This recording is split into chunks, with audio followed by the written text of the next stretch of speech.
వంకాయని ఇష్టపడిన వాళ్ళంటూ ఉంటారా అండి? వంకాయతో ఏ రెసిపీ చేసినా కూడా అది సూపర్ హిట్ అవ్వాల్సిందే.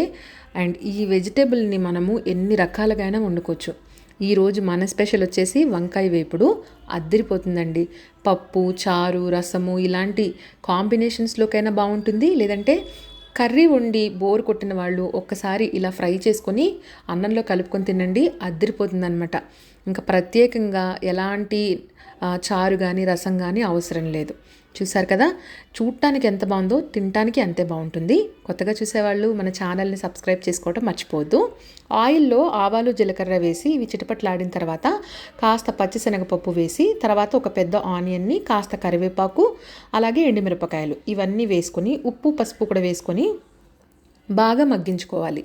ఇవి మగ్గిపోయిన తర్వాత ఆల్రెడీ కట్ చేసి పెట్టుకున్న వంకాయ ముక్కల్ని కూడా వేసేసి మూత పెట్టి ఒక 2 నిమిషాల పాటే మగ్గించుకోవాలండి.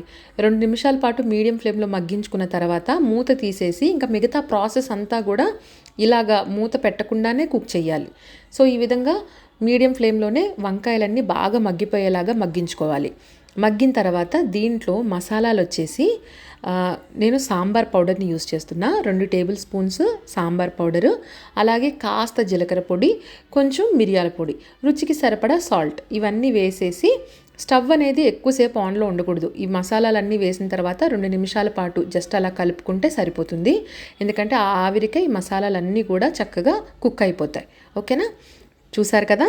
ఇంక లాస్ట్‌లో ఉంటే కొత్తిమీర కూడా యాడ్ చేసుకోండి. అదిరిపోతుంది.